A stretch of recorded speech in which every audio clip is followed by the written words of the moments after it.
Olá amigos, amiguinhas, dando continuidade ao nosso estudo do livro O Céu e o Inferno, vamos pedir a permissão e a proteção de Deus Pai Todo-Poderoso, do nosso Mestre Jesus, dos nossos guias, dos nossos benfeitores, estejam conosco nesse momento, nos ajudando e nos intuindo para que a gente possa entender bem essa lição de hoje. Que assim seja, graças a Deus, graças a Jesus. Nós estamos hoje no capítulo 7. Capítulo 7, nós estamos no Código Penal da Vida Futura. O Código Penal da Vida Futura tem 33 itens, 33 códigos. Então a gente vai um pouquinho rápido para dar tempo de fazer tudo numa aula só. O meu aqui é na página 64. Então vamos lá. O Espiritismo não vem, pois, com sua autoridade privada, formular um código de fantasia, a sua lei, no que respeita ao futuro da alma, deduzida das observações do fato, pode resumir-se nos seguintes pontos. Então, o Espiritismo, que tem uma autoridade privada, não cria um código de fantasia, de brincadeira, né? Respeita o futuro da alma, né? E tem observações com relação a esse fato. Então a gente vai, como ele diz aqui, resumiu a esses pontos, né? Então a gente vai em cada ponto do código aqui escrito por Kardec. Primeiro, a alma ou espírito sofre na vida espiritual as consequências de todas as imperfeições que não conseguiu corrigir na vida corporal. O seu estado, feliz ou desgraçado, é inerente ao seu grau de pureza ou impureza. Esse aí está bem claro, né? Cada um segundo as suas obras. Se é impuro ou puro, né? Ele vai sofrer ou vai ser feliz conforme o seu grau de adiantamento. 2. O segundo, a completa felicidade prende-se à perfeição, isto é, à purificação completa do espírito.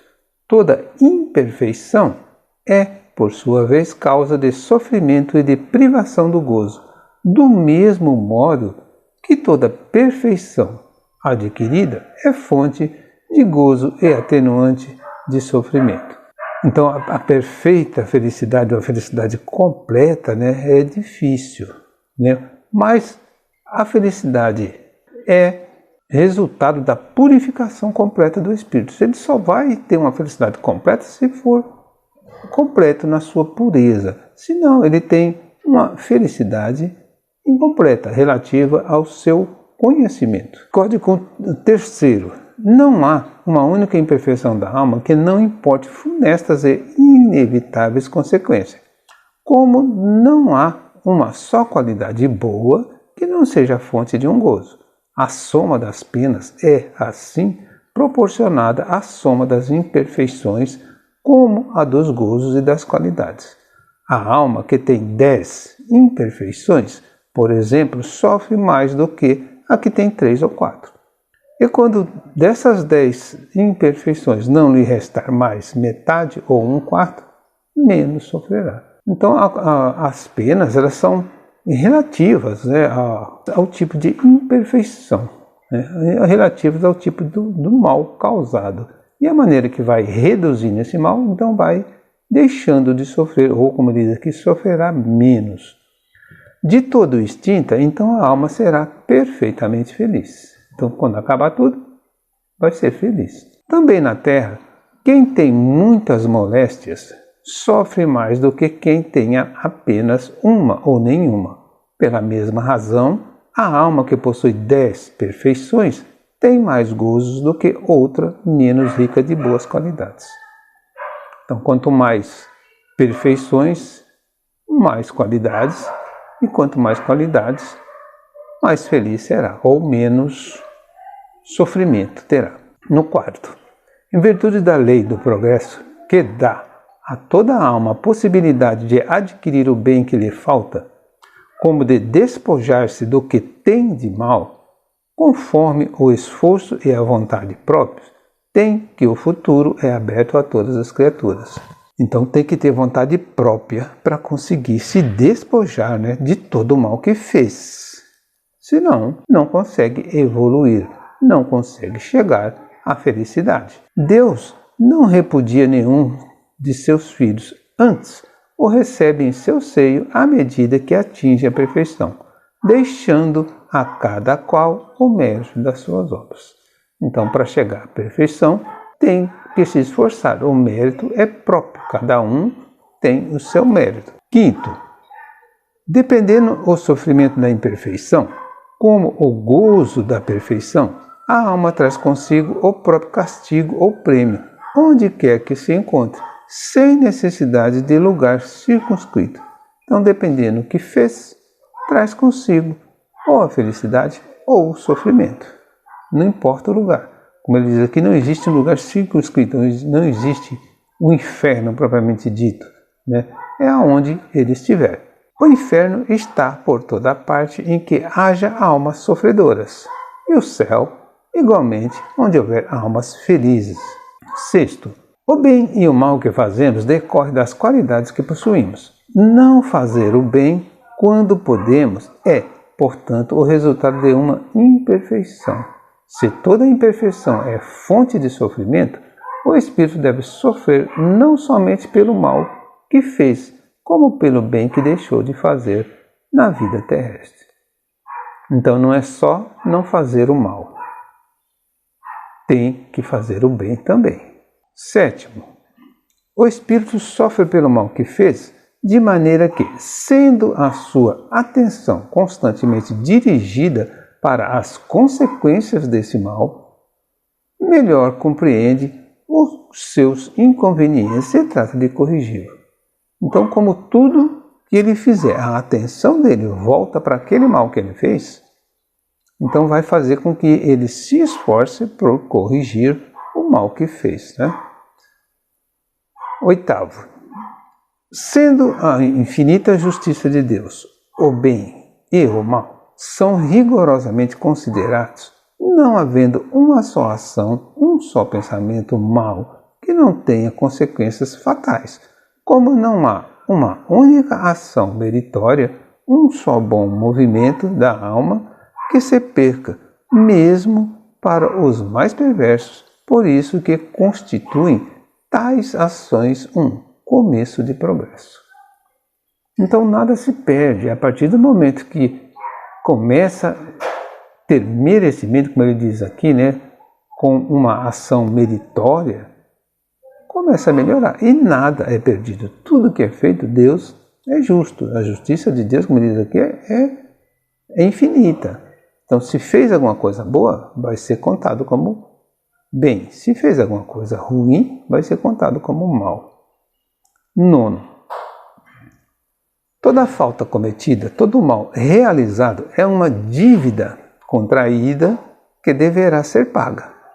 Se o não for a uma existência, se-lo-á na seguinte ou seguintes, porque todas as existências são solidárias entre si. Aquele que se quita numa existência não terá necessidade de pagar segunda vez.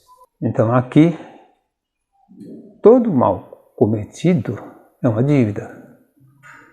E essa dívida tem que ser paga. Então, como ele diz aqui, se não pagar nessa existência, paga em outra. Eu tenho um amigo que ele diz o seguinte, Chico, quando a gente chega nessa vida, a gente traz um caminhãozinho cheio de dívidas que tem que pagar. Porém, às vezes, ao invés de pagar, a gente aumenta mais essa dívida, né? Então sai dessa vida, em vez de diminuir o caminhãozinho, sai com uma carreta cheia. Então a gente tem que pensar nisso, né? Não fazer o mal, porque todo mal realizado, como ele diz aqui, é uma dívida contraída que tem que ser paga. Nessa vida ou em outras. Se não pagar nessa, vai pagar na outra. Agora, se nessa, em vez de pagar, acumulou mais ainda, na próxima vai pagar muito mais. 10º, o espírito sofre, quer no mundo corporal, quer no mundo espiritual, a consequência das suas imperfeições. As misérias, as vicissitudes, né, são instabilidades, né, com acontecimentos. Né? Então, as misérias, as vicissitudes padecidas na vida corpórea são oriundas das nossas imperfeições. Então, tudo que a gente passa é culpa da nossa imperfeição. São expiações de faltas cometidas na presente ou precedente existência. Pela natureza dos sofrimentos, as vicissitudes da vida corpórea, pode julgar-se a natureza das faltas cometidas em anterior e das imperfeições que a originaram. Então, como ele diz aqui, pela natureza do sofrimento, dá para saber se a gente foi bom ou se foi ruim numa vida passada. 11º. A expiação varia segundo a natureza e gravidade da falta, podendo, portanto, a mesma falta determinar expiações diversas, conforme as circunstâncias atenuantes ou agravantes em que foi cometida. Então, às vezes, na mesma falta, ele cometeu 2 ou 3 para poder chegar naquela falta. Então, vai ter atenuante ou agravante. As atenuantes, quando ele começar a praticar o bem para aquele a quem prejudicou. E as agravantes, como eu disse no item anterior, se ao invés de corrigir as faltas, ele começa a adquirir mais faltas ainda. Então vai agravando cada vez mais. No 12º, não há regra absoluta nem uniforme quanto à natureza e duração do castigo. A única lei geral é que toda falta terá punição e terá recompensa todo ato meritório segundo o seu valor. Então, segundo o valor da falta ou do merecimento, vai ter a sua recompensa. 13º. A duração do castigo depende da melhoria do espírito culpado. Nenhuma condenação por tempo determinado lhe é prescrita. O que Deus exige por termo de sofrimento é um melhoramento sério, efetivo, sincero, de volta ao bem. Então, só essa parte aí já está bem clara, né? Para que Deus coloque fim no sofrimento, é necessário um melhoramento. Deste modo, o espírito é sempre o árbitro da própria sorte, podendo prolongar os sofrimentos pela pertinácia no mal ou suavizá-los e anulá-los pela prática do bem. Uma condenação por tempo pré-determinado teria o duplo inconveniente de continuar o martírio do espírito renegado, ou de libertá-lo do sofrimento quando ainda permanecesse no mal. Então, uma condenação tem um tempo de acordo com o que ele vai melhorar ou vai deixar de melhorar. Porque se fosse um tempo determinado, pode ser que ele fosse liberto antes de completar, antes de melhorar. Ou já teria melhorado e ainda não estaria liberto. Então, é isso que ele diz aqui, que não tem um tempo pré-determinado. Não pode ser um tempo pré-determinado. Ora, Deus que é justo só pune o mal enquanto existe e deixa de puni-lo quando não existe mais. Por outra, o mal moral, sendo por si mesmo causa de sofrimento, fará este durar enquanto subsistir aquele, ou diminuirá de intensidade à medida que ele descresça. Então, à medida que o mal vai decrescendo, o sofrimento vai melhorando, E esse mal vai durar enquanto ele não mudar o seu jeito de ser. E no meu aqui tem uma nota número 1, e nessa nota número 1 ele diz para a gente ver lá o capítulo 6, do item 25. No capítulo 6 tem lá a citação de Ezequiel. Ezequiel fala de fatos na Bíblia que provam que não existe a pena eterna. Então nós estamos falando aqui de penas futuras, Mas lá Ezequiel diz que o martírio ou a condenação não pode ser por tempo infinito. 14. Dependendo da melhoria do espírito, a duração do castigo, o culpado de que jamais melhorasse sofreria sempre, e para ele a pena seria eterna. Então, se o espírito não melhora, a pena para ele vai ser eterna. É interesse que ele progrida, que ele melhore. 15. Uma condição inerente à inferioridade dos espíritos é não verem o termo da aprovação, acreditando-a eterna, como eterno lhes parece deva ser tal castigo. Então, Quando o espírito é inferior, ele não consegue ver ou entender que se ele melhorar, a pena vai diminuir. Então ele acredita que aquela pena é eterna, vai viver ali sofrendo porque ele não se melhora e a pena continua. Então ele acredita que seja eterna. No meu aqui tem a nota número 2, né? Ele colocou aqui como acreditando que o castigo seja perpétuo, né? Ou eterno. Então ele diz aqui que disse o limite das neves perpétuas, o eterno giro dos polos, também se diz o secretário perpétuo. Então eles comentam, né, que essa condição, né, do espírito imperfeito, da inferioridade dele, ele se acha com tudo ali perpétuo, aquele sofrimento perpétuo. 16º, o arrependimento, conquanto seja o primeiro passo para a regeneração, não basta por si só. São precisas a expiação e a reparação. Então, há necessidade de passar pelo mesmo sofrimento, há necessidade de reparar o mal cometido, né? Então, não basta só o arrependimento. Tem que se arrepender, sim, arrepender pelo que fez, mas tem que corrigir aquilo que fez, tem que reparar. Arrependimento, expiação e reparação constituem, portanto, as 3 condições necessárias para apagar os traços de uma falta de suas consequências. Então, são 3 passos para apagar uma falta. Não é assim, só se arrependeu e acabou. Tem que se arrepender, tem que reparar a falta, né? E tem que fazer alguma coisa para a vítima, ou para quem foi a vítima daquele distúrbio, daquele sofrimento. O arrependimento suaviza os travos da expiação, abrindo pela esperança o caminho da reabilitação. Só a reparação, contudo, pode anular o efeito, destruindo-lhe a causa.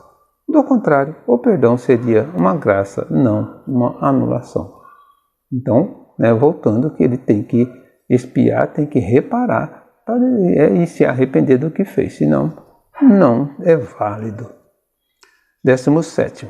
O arrependimento pode dar-se por toda parte e em qualquer tempo, se for tarde, porém o culpado sofre por mais tempo. Então ele pode se arrepender tanto encarnado como desencarnado, mas quanto mais ele demorar, mais tempo ele vai sofrer. Até que os últimos vestígios da falta desapareçam, a expiação consiste nos sofrimentos físicos e morais, que lhes são consequentes, seja na vida atual, seja na vida espiritual após a morte, ou ainda em nova existência corporal. Então, como eu falei, né? Pode ser na vida encarnada, pode ser na vida espiritual e pode ser na próxima existência encarnada. Continua, enquanto não reparar, vai continuar. A reparação consiste em fazer o bem àqueles a quem se havia feito mal. Isso é reparação. Fazer o bem àquele a quem havia feito mal. Como a gente não sabe, quando a gente volta numa encarnação, a gente não sabe a quem a gente praticou o mal, aqueles a quem a gente ofendeu, eles vêm próximo, vêm como parente, como amigo próximo, pessoa que vai viver no nosso convívio. Então, aí é o momento de se praticar o bem. O bem começa praticando dentro do nosso lar, né? Então, a reparação consiste em fazer o bem àqueles a quem se havia feito mal. Quem não repara os seus erros numa existência por fraqueza ou má vontade, achar-se-á numa existência ulterior em contato com as mesmas pessoas que de si tiveram queixas e em condições voluntariamente escolhidas, de modo a demonstrar-lhes reconhecimento, o que não significa que sejam perpetuadas, mas unicamente por tempo ilimitado. Eterno e perpétuo se empregam, pois, no sentido de indeterminado. Então não é eterno, né? Apesar de dizer eterno, mas não é eterno, é indeterminado, sem um fim determinado. Nesta acepção, pode dizer-se que as penas são eternas, para exprimir que não têm duração limitada. eternas, portanto, para o espírito que lhes não vê o termo. Fazer-lhe tanto bem quanto o mal lhes teria feito. Nem todas as faltas acarretam prejuízo direto e efetivo. Em tais casos, a reparação se opera fazendo o que se deveria fazer e foi descurado, cumprindo os deveres desprezados, as missões não preenchidas, praticando o bem em compensação do mal. Isto é, tornando-se humilde se tem sido orgulhoso, amável se se foi austero, caridoso se se tem sido egoísta, benigno se se tem sido perverso, laborioso se se tem sido ocioso, útil e se tem sido inútil, frugal se se tem sido intemperante, trocando em suma por bons os maus exemplos perpetrados. E desse modo progride o espírito aproveitando-se do próprio passado. Então o espírito aproveita o que ele fez para modificar e para melhorar. No meu tem uma nota. A nota diz o seguinte: a necessidade de reparação é um princípio de rigorosa justiça, que se pode considerar verdadeira lei de reabilitação moral dos espíritos. Entretanto, essa doutrina, religião alguma, ainda a proclamou. Então, a maioria das religiões ainda não proclamaram essa doutrina, a necessidade de reparação, reparação dos pecados. Algumas pessoas repelem-na porque acham mais cômodo o poder quitarem-se das más ações por um simples arrependimento, que não custa mais que palavras, por meio de algumas fórmulas. Contudo, crendo-se assim quites, verão mais tarde se isso lhe bastava. Então, algumas pessoas não querem reparar, acham que só se arrepender já está bom.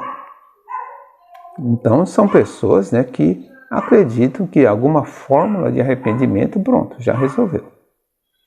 Contudo, crendo-se assim quites, verão mais tarde se isso não lhe bastava. Nós poderíamos perguntar se esse princípio não é consagrado pela lei humana e se a justiça divina pode ser inferior à dos homens. Então, a pergunta é, será que esse negócio de só se arrepender não é coisa dos humanos, de nós humanos, querendo dar um jeitinho fácil para resolver as coisas? E mais, se essas leis se dariam por desafrontadas desde que o indivíduo que a transgredisse por abuso de confiança se limitasse a dizer que as respeita infinitamente. Então, além de ser uma lei criada pelos humanos, é só se arrepender e está bom, mas como ele diz aqui, se a pessoa não se arrepender, aí ele fala, não, agora eu vou respeitar infinitamente. Pronto, está resolvido. Então, não é assim. A lei de Deus é bem rigorosa, E essa lei aí, essa maneira aí, essa mania, é coisa de nós humanos querendo facilitar. Porque hão de vacilar tais pessoas perante uma obrigação que todo homem honesto se impõe como dever, segundo o grau de suas forças. Então, por que teria que vacilar? Se isso depende só do grau das suas forças. Quando essa perspectiva de reparação for inculcada na crença das massas, será um outro freio aos seus desmandos, e bem mais poderoso que o inferno e respectivas penas eternas, visto como interessa a vida em sua plena atualidade, podendo o homem compreender a procedência das circunstâncias que a tornaram penosa ou a sua verdadeira situação. Então, essa perspectiva de reparação, quando todo mundo acreditar e todo mundo começar a entender, vai resolver muito mais rápido. Como ele diz aqui, o homem vai poder compreender as circunstâncias de penas tão dolorosas. 18º. Os espíritos imperfeitos são excluídos do mundo felizes, cuja harmonia perturbaria. ficam nos mundos inferiores a expiarem as suas faltas pelas tribulações da vida e, purificando-se das suas imperfeições até que mereçam a encarnação em mundos mais elevados, mais adiantados moral e fisicamente. Se pode conceber um lugar circunscrito de castigo, tal lugar é, sem dúvida, nesses mundos de expiação, em torno dos quais pululam espíritos imperfeitos, desencarnados, à espera de uma nova existência que lhes permita reparar o mal, auxiliando-os no progresso. Então, os espíritos imperfeitos, eles vivem em mundos imperfeitos. É a mesma coisa que por que a gente sofre? Porque nós não somos perfeitos, porque o nosso mundo ainda não é perfeito. Então existe essa explicação que ele está dando aí. Espíritos imperfeitos, eles não vão para mundos felizes. E o espírito só vai poder reencarnar em mundos felizes quando mudar. Quando purificar, como ele diz aqui. 19. Como o espírito tem sempre o livre-arbítrio, o progresso por vezes se lhe torna lento e tenaz a sua obstinação no mal. Então o espírito tem o livre-arbítrio. O progresso dele pode ser lento ou pode ser rápido. Se ele for obstinado no mal, vai demorar muito tempo. Nesse estado podem persistir anos e séculos, vindo por fim um momento em que a sua contumácia se modifica pelo sofrimento e, a despeito da sua jactância quer dizer arrogância, né? A despeito da sua jactância, reconhece o poder superior que o domina. Então, desde que se manifestam os primeiros vislumbres de arrependimento, Deus lhe entrevê a esperança. Nem há espírito incapaz de nunca progredir, votado à eterna inferioridade, ao que seria a negação da lei de progresso que providencialmente rege todas as criaturas. Então não há espírito que não pode progredir. O progresso é o livre-arbítrio dele. Então quanto mais ele demorar, mais ele vai sofrer. Porém, como diz aqui, no simples pensamento de arrependimento, já Deus começa a ajudar, dá esperança a ele de melhora. 20. Quaisquer que sejam a inferioridade e perversidade dos espíritos, Deus jamais os abandona. Todos têm o seu anjo de guarda, seu guia, que por eles vela, na persuasão de suscitar-lhes bons pensamentos, desejos de progredir no bem, assim de espreitar-lhes os movimentos da alma, como que se esforçam para reparar em uma nova existência o mal que praticaram. Então, todos têm a sua chance e todos têm o seu anjo da guarda, ou seu guia, ajudando para poder fazer com que ele possa reparar um erro naquela existência, para que numa próxima existência não carregue tanto mal, não tenha tanto mal, já tenha melhorado um pouco. Contudo, essa interferência do guia faz-se quase sempre ocultamente, de modo a não haver pressão, pois que o espírito deve progredir por impulso da própria vontade, nunca por qualquer sugestão. Então, novamente, a gente comenta que o guia espiritual respeita o nosso livre-arbítrio. Ele dá a sugestão, ele explica, ele passa bons pensamentos, como diz aqui, Ele espreita ou ele vigia os movimentos e sabe quando vai fazer alguma coisa errada e ele avisa. Só que ele não interfere, respeitando o nosso livre-arbítrio. O bem e o mal são praticados em virtude do livre-arbítrio e, consequentemente, sem que o espírito seja fatalmente impelido para um ou outro sentido. Então ninguém empurra ele para fazer o mal ou o bem, ele vai por ele mesmo. Persistindo no mal, sofrerá as consequências por tanto tempo quanto durar a persistência. Do mesmo modo que, dando um passo para o bem, sente imediatamente benéficos efeitos. Aqui nós temos uma nota de Kardec, e a nota diz o seguinte: seria um erro supor que, por efeito da lei do progresso, a certeza de atingir cedo ou tarde a perfeição e a felicidade, pode-se estimular a perseverança no mal, sob a condição do ulterior arrependimento. Primeiro, porque o espírito inferior não se apercebe do termo da sua situação. Então seria errado pensar que você pode continuar no erro e chegar um dia você se arrepende. Existem religiões hoje que pregam isso, né? É só, você vai morrer, então vem aqui, pede perdão aos seus erros e você está perdoado. Então, quer dizer, pode continuar no erro a vida toda, quando chegar no final, pede perdão, pronto, acabou. Então não é assim, ele está dizendo que é um erro. Tá? A lei de progresso não é assim.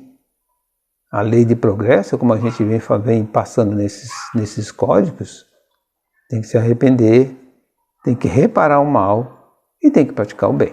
Essa é a lei de progresso. E segundo, porque, sendo ele o autor da própria infelicidade, acaba por compreender que de si depende fazê-lo cessar, que por tanto tempo quanto persevere no mal, será infeliz. Finalmente, que o sofrimento terá intérminos se ele próprio não lhe der fim.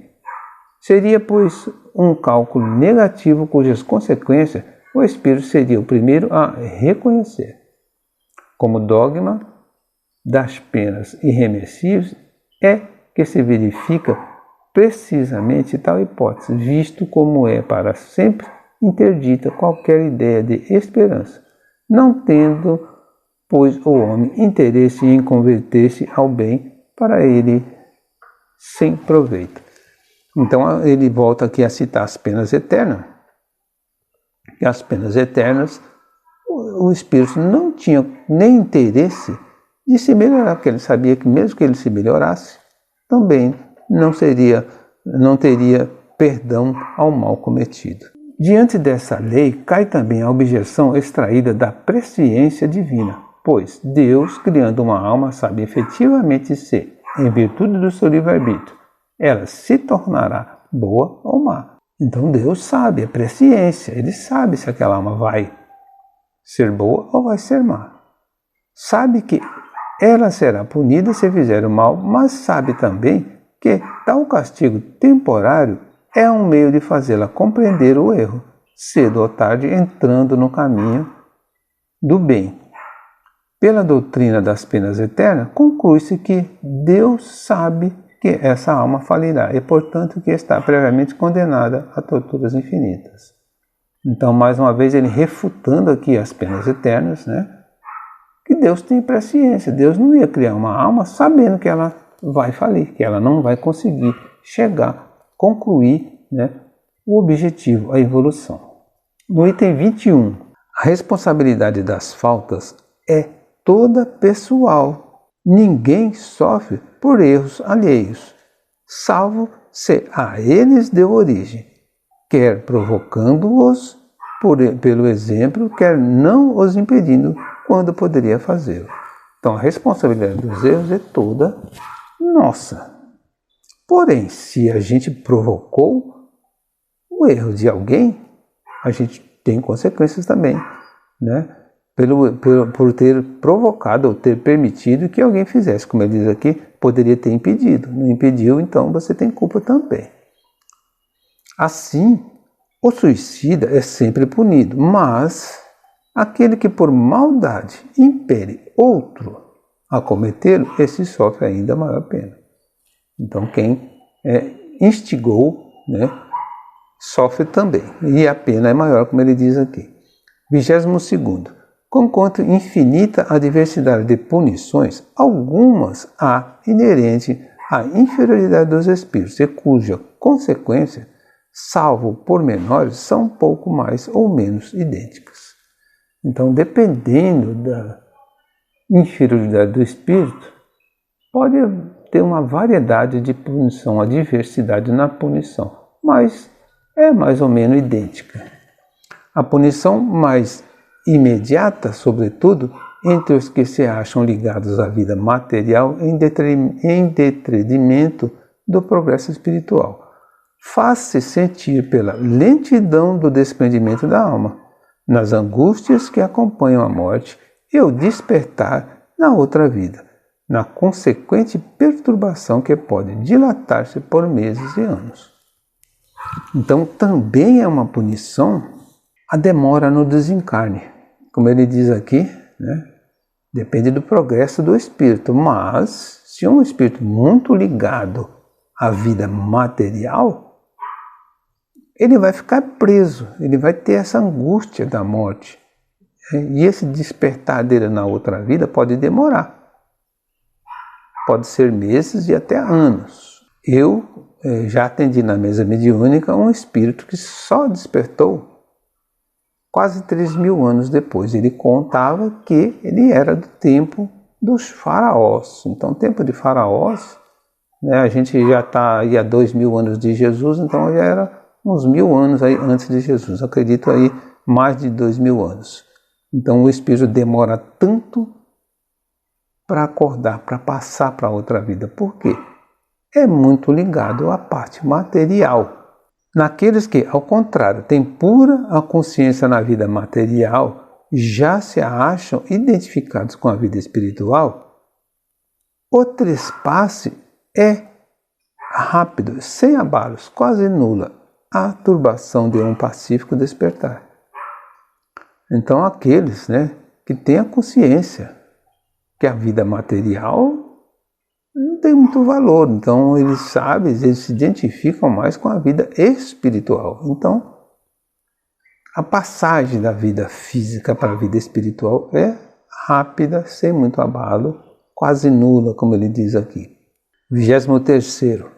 Um fenômeno muito frequente entre os espíritos de certa inferioridade moral é o acreditarem-se ainda vivos, podendo esta ilusão prolongar-se por muitos anos, durante os quais eles experimentarão todas as necessidades, todos os tormentos e perplexidades da vida. Então, é a mesma coisa que a gente falou. O espírito demora muito tempo para entender até que está na vida espiritual. E ele continua vivendo como se estivesse vivendo normal. Não percebe. A inferioridade é tanta que ele não consegue entender que ele não está mais no corpo físico.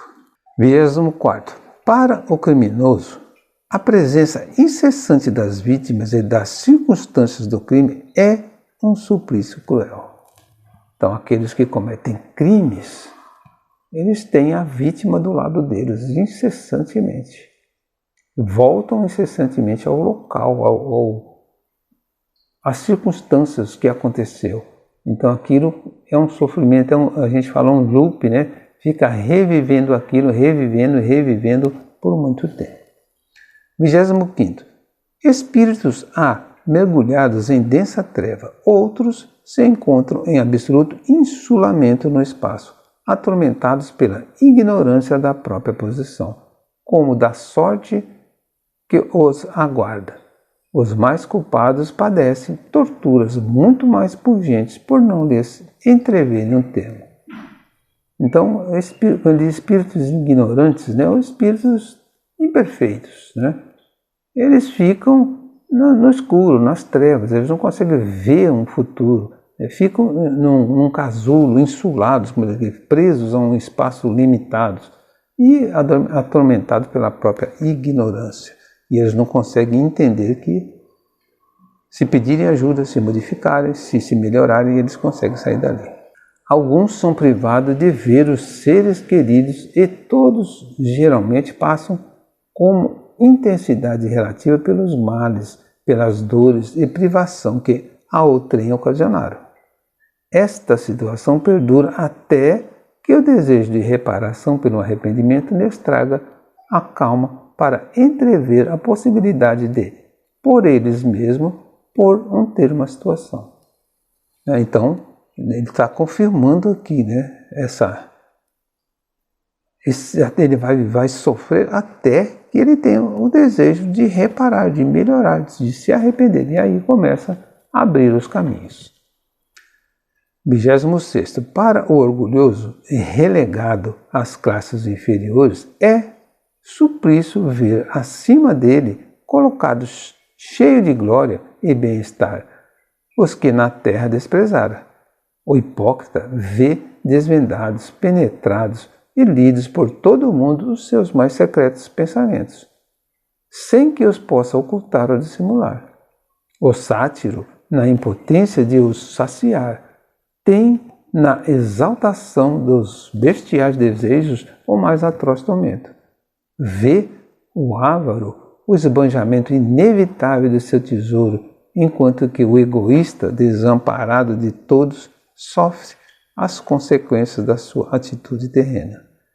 Nem a sede nem a fome lhe serão mitigadas, nem amigas mãos lhes estenderão as suas mãos súplices.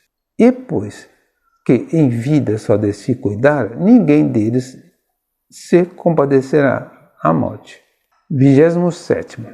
O único meio de evitar ou atenuar as consequências futuras de uma falta está no repará-la, desfazendo-a no presente.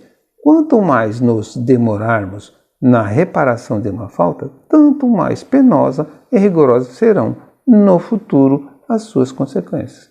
Então, o único meio é atenuar e reparar as faltas, senão vai ser rigorosa no futuro. 28.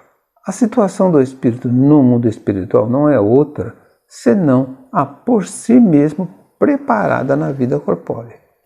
Então, tudo é consequência dos próprios erros, dos próprios acertos. Mais tarde, outra encarnação lhe faculta para novas provas de expiação e reparação, com maior ou menor proveito, dependentes do seu livre-arbítrio, e se ele não se corrigir, terá sempre uma missão a recomeçar, sempre e sempre mais acerba, de sorte que pode dizer-se que aquele que muito sofre na terra, muito tinha a expiar, e os que gozam uma felicidade aparente, em que pese os seus vícios e inutilidades, pagá-lo-ão muito caro uma ulterior existência. Nesse sentido foi que Jesus disse: bem-aventurados os aflitos, porque serão consolados. Isso está lá no Evangelho segundo o Espiritismo, capítulo 5.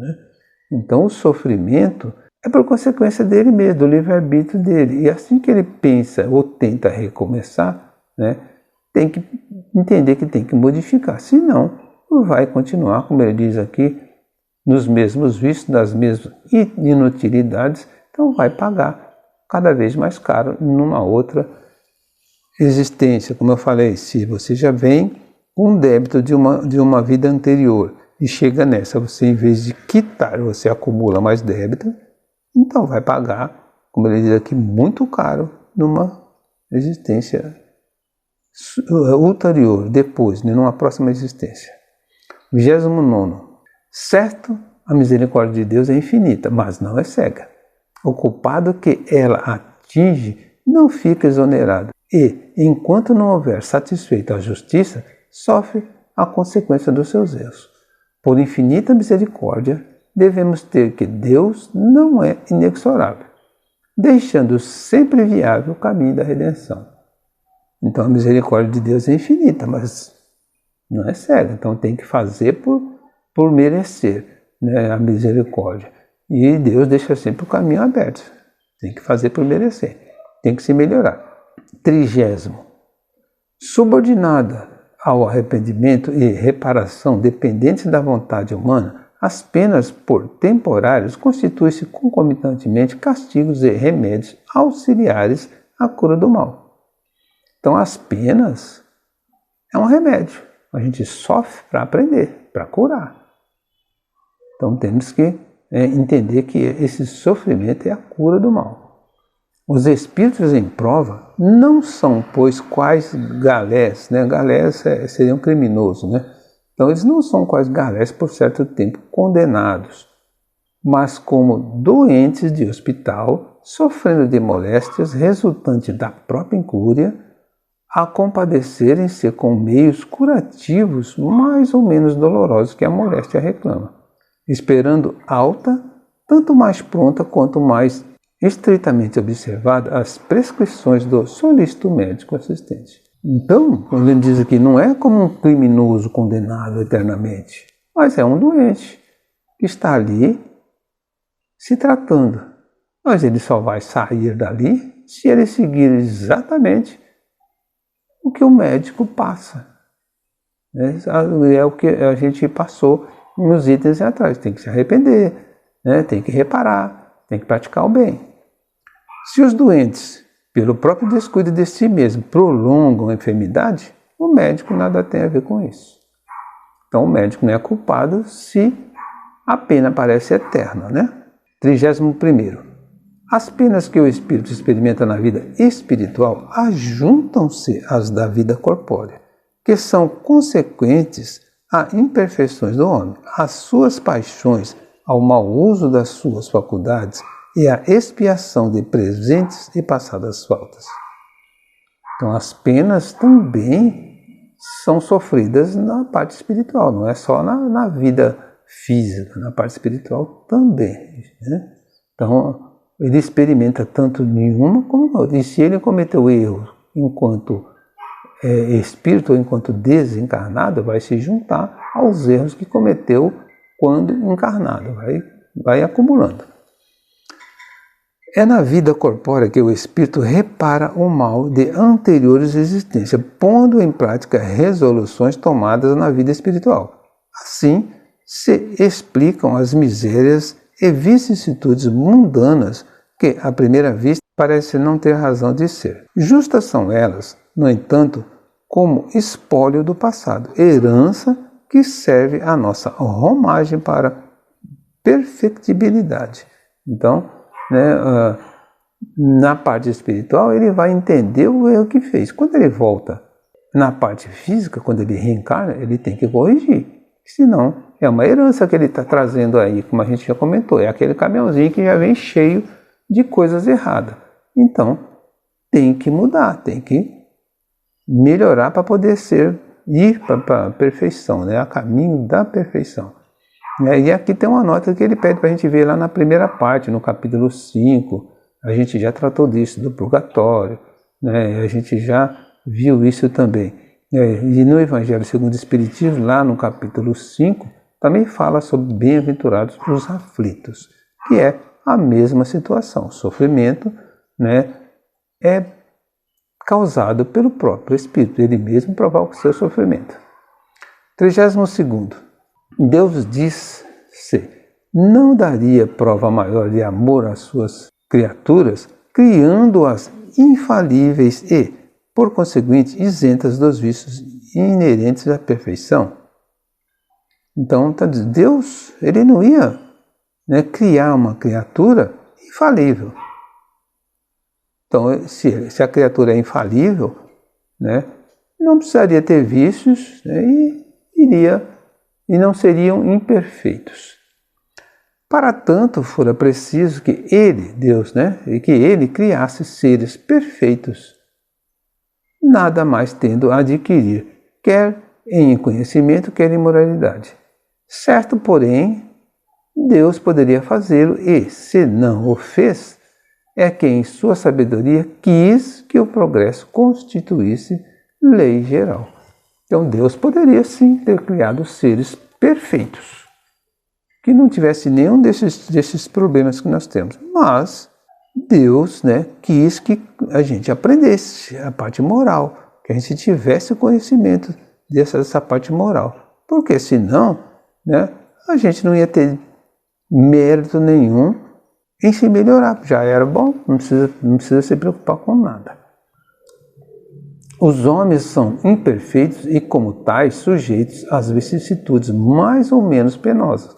E, pois que o fato existe, devemos aceitá-lo. Então, esse fato existe. Nós somos imperfeitos. Então, nós temos que aceitar isso e tentar nos melhorarmos, progredir para que a gente possa melhorar cada vez mais. Inferir dele que Deus não é bom nem justo fora insensata revolta contra a lei.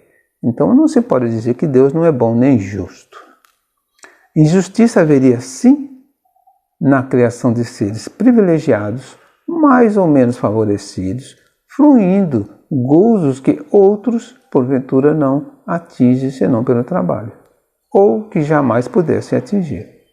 Então Deus seria injusto se criasse, como ele diz aqui, seres perfeitos, privilegiados, e outros imperfeitos. Então não seria justo. Por isso Deus criou todos iguais.